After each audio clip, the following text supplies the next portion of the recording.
Farmers are cursing Mother Nature tonight because of that forecast. The more rain they get, the less likely they'll be able to make ends meet after the harvest. And as Nicole Chadwick tells us, wheat farmers are supposed to start harvesting in the next week and a half, but most of it is too wet and too infected to bring in.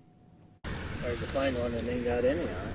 Farmers are hoping for a miracle. The more it rains, the worse it's going to get. George Zmitko has farmed his 4,000 acres of land his whole life and told me this is one of the rainiest summers he's ever had. You can't change Mother Nature, so you got to play along with her and you got to try to make it work. And with every drop, Mother Nature is taking another chunk out of his paycheck. It'd be just like you getting your check cut.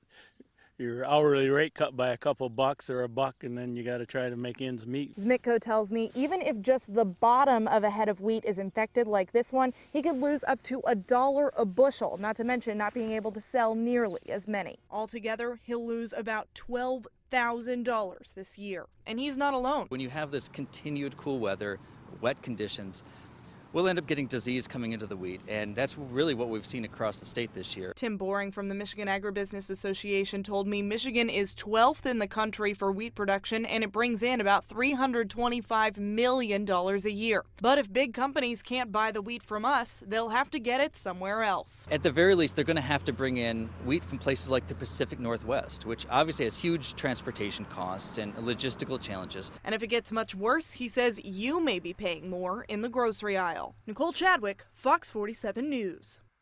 Now, Boring says the prices haven't changed much, but if farmers aren't able to sell as much of this wheat as planned, you could start to see those prices go up in the next couple of months.